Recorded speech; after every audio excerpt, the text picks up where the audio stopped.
आज इस भरे सदन में मैं सर्वप्रथम संविधान के रचयिता बाबा भीमराव अंबेडकर जी को नमन करती हूँ, जिन्होंने आर्टिकल 25 में हमें ये अधिकार दिया, स्वतंत्र धर्म का सम्मान अधिकार और हर आस्था का सत्कार। और इसी के नाते आज पूरे देश में और प्रदेश में हमारे बीच में कुंभ का महापर्व जो रहा, उसमें पूरे देश से लोग आए। मैं सभी लोगों का जो आए उनका स्वागत करती हूँ। यहाँ कई प्रकार की चर्चाएं हुई और बहुत सारे शब्दों का प्रयोग किया गया। ये जो लोग विभिन्न प्रदेशों से और यहाँ तक कि विश्व के कोने कोने से आए, वो किसी राजनीति से प्रेरित होकर के नहीं आए, वो आस्था से, धर्म से और अपने देश, अपनी मातृभूमि से जुड़े हुए हैं, इसलिए वो यहाँ पर आए। महाकुंभ के आयोजन में जितना बजट होना चाहिए था, सरकार ने उसकी कमी की।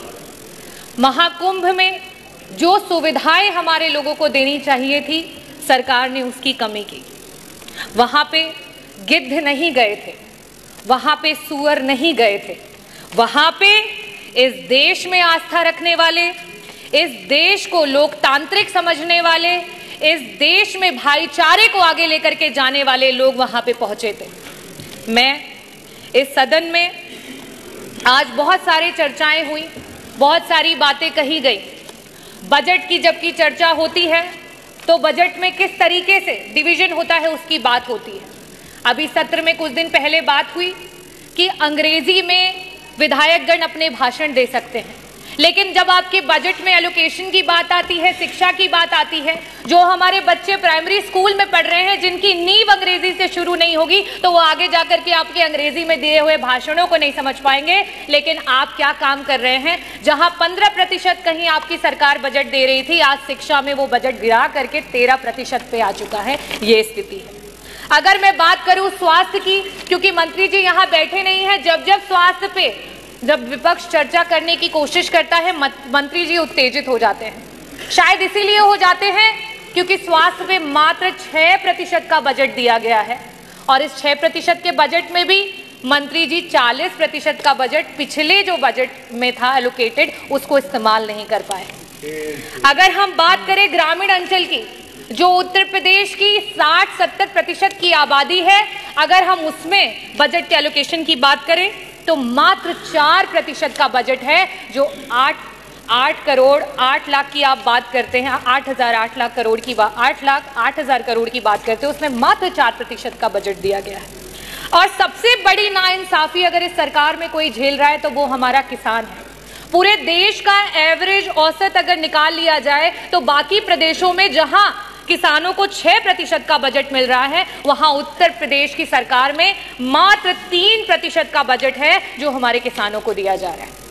और सबसे आखिरी में और सबसे जरूरी बात, अभी हमारी माननीय सदस्य बार बार पीडीए की बात कर रही थी, तो सदस्य आप भी और यहाँ सम्मानित सदस्यगण, में आपको सभी को बताना चाहूंगी कि जहां पूरे देश में 3% का बजट विभिन्न प्रदेशों में, चाहे वो आपका दलित समाज हो, वनवासी समाज हो और अल्पसंख्यक समाज हो, उसको दिया जाता है, वहीं उत्तर प्रदेश में मात्र 1% का बजट दिया जाता है।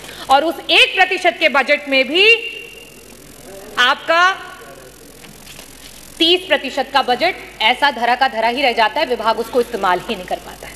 हम इतने बड़े बड़े बजट की बात कर रहे हैं, मैं आंकड़े रखना चाहूंगी। शिक्षा विभाग में वर्तमान में 14% का बजट जो है वो शेष रह गया, इस्तेमाल नहीं कर पाए।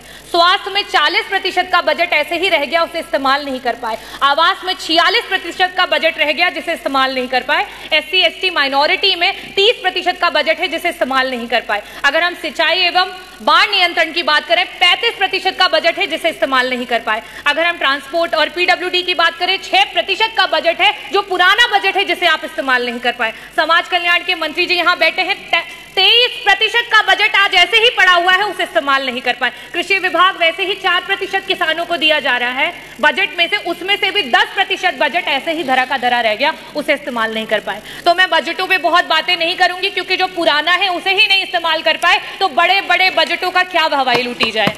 मैं बात करना चाहूंगी अपने देश की एकता की, क्योंकि जिस समय यहां अंग्रेजी की बात हुई उस समय उर्दू के बारे में बहुत बड़ी बड़ी बातें की गई। उर्दू में जो लोग बोलते हैं उनको कुछ शब्दों से नवाजा गया।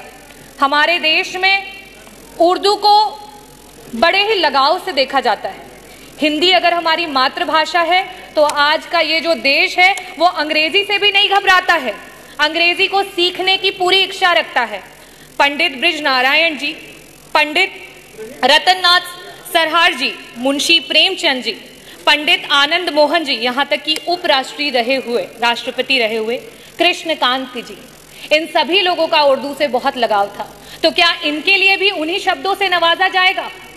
मैं आखिरी में सिर्फ यही कहना चाहती हूँ, ये विकसित देश है, ये प्रगतिशील देश है और ये युवाओं का देश है, और युवाओं की यही आवाज है कि रावण नहीं हम पलने देंगे साधुओं के वेश में, रावण नहीं हम पलने देंगे साधुओं के वेश में, अफजल नहीं पनपने देंगे अब्दुल कलाम के देश में, हिंदू हो या मुसलमान अब शीश नहीं कटने देंगे, कसम तिरंगे झंडे की अब ये देश नहीं बटने देंगे। जय भीम, जय भारत, बहुत बहुत धन्यवाद।